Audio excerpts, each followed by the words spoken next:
And so even the most industrialized part of Edo State, like Okpela, where you have 2 giant cement factories, there is no bank there. And so it was painful to me, and I was shocked. Because, you know, you and I sit in the city, we pontificate about elections, etc., etc. When a small farmer, a motor mechanic tells me, in the course of my campaign, that the POS operator in his neighborhood insists that he should pay 20%. So when he wants to withdraw 5,000, he has to part with 1,000. Nigeria is not exactly a banana republic. I am shocked that the CBN could pursue this senseless policy. And let me be clear when I say senseless. It's not about the idea of changing currency. This governor has broken no new grounds. Because we have changed currencies before. And I dare say, check the records. When General Buhari changed the colors of the Naira, when he did, in his first coming as military head of state, he did not forbid the banks from paying people in new notes. He did not impose restriction as to how much you can withdraw, provided it is your lawful money. To assume that every Nigeria is corrupt, that the motor mechanic is corrupt, and that this policy is meant to check corruption, the CBN is not part of the institutions charged with the responsibility of ensuring free, fair, and credible election. That is not in the act establishing the CBN. So when I hear argument that seems to criminalize and, in a sense, blackmail the political elite as though they are responsible. In fact, at the point I got angry and I said, if corruption is at the heart of CBN challenge, how do they explain that you, Shehu, because you host easily one of the most popular TV programs, and so if you were to report a camera, you can get $1 at 440 Naira to the dollar.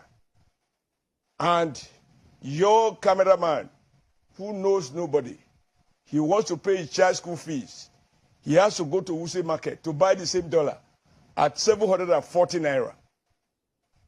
If that is not corruption, what is it?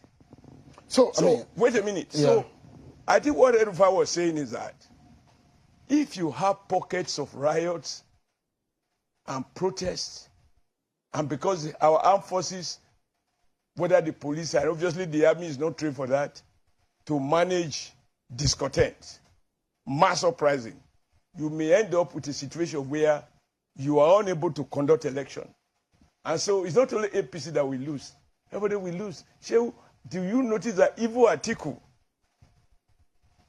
appealed for extension? Citizens shouldn't beg government to extend the value of their legitimately earned money, because in a democracy, don't forget that what distinguishes democracy from dictatorship is popular participation, a sense of ownership of public policy. And so it is not enough, we can't be governed by decrees.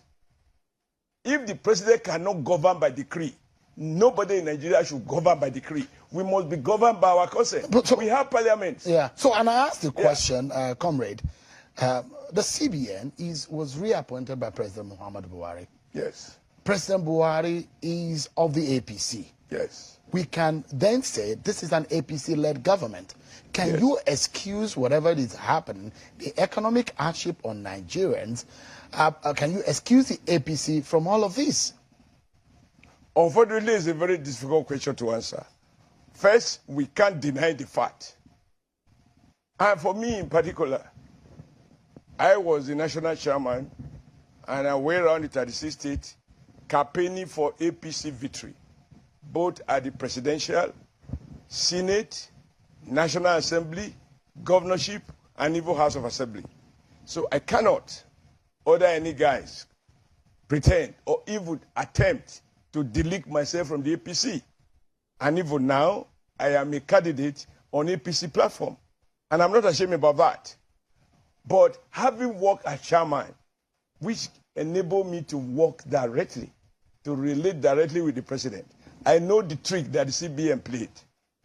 Because we have a president who has told the world, and I believe he was right, that if Nigeria does not kill corruption, corruption will kill Nigeria. And he meant it.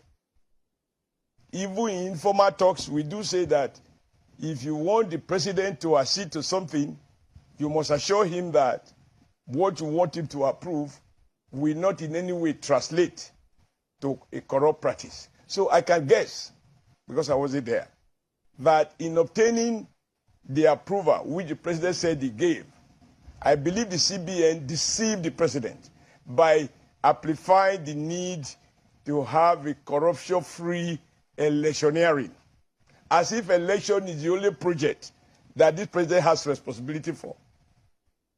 Because once you tell the president that, you know, we have to remove corruption from our electoral system, we must prevent vote buying, and by changing currency, those who have stock money, they will be trapped, and election will be free, fair, credible, no vote buying.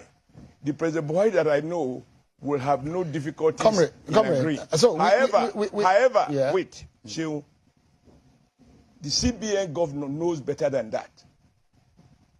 He knows better than that. He knows that, I mean, even to talk of vote buying, I'm sorry to say, and I don't want to be misunderstood, but I'm not saying anything new. Somebody said so recently. We have moved from a situation where all you need is to compromise the police and the INEC, and you write result, and they are declared.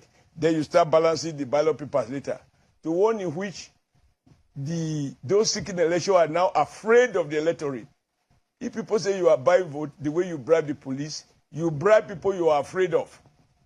Even that, it's not as bad as where we are coming from. I am not justifying it. I am on record as launching one man, one vote, and try to popularize it across Nigeria. I believe in it because if there is no free, fair election, people like me could have had a chance to contest for governorship. The timing, excuse me, you could see that the intention of the bank is not to eliminate abuses, is to prevent the election from taking place. And let me ask you,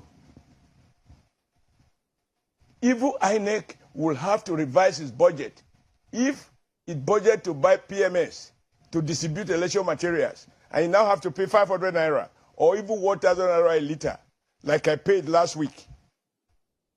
Where will you find the difference? You go to do a supplementary appropriation. If you have riot like you have in Ibadan, you had in Benin, I don't know elsewhere, and they were taking place simultaneously, and you are now dealing with the issue of protecting life and property, will election become a priority? So it is in that context that whoever scuttled the election will have scuttled the chances of APC winning the election. But I'm happy that even Atiku appealed for extension. But in my view, I think the National Assembly captured the mood of the people. And I'm happy about that because what distinguishes a dictatorship from democracy is the presence of parliament. They live and they represent 360 constituencies across the 774 local government in Nigeria. They are in touch with their people, and they have spoken. Nobody should lay claim to be more patriotic than the other. Now, those poor pensioners who were crying to me in Edo, what I have to do? I couldn't own up to the decision because I was not consulted. It's not a party decision. It was never debated at a party forum. So I believe that the governor of the bank just play on what he considered to be the president most, because president is truly committed to anti-corruption. And so he uses that to achieve other objectives. Oshomole, you have spoken well. Let's see how this fight will go. But we need money. We need Naira. Governor, we need Naira.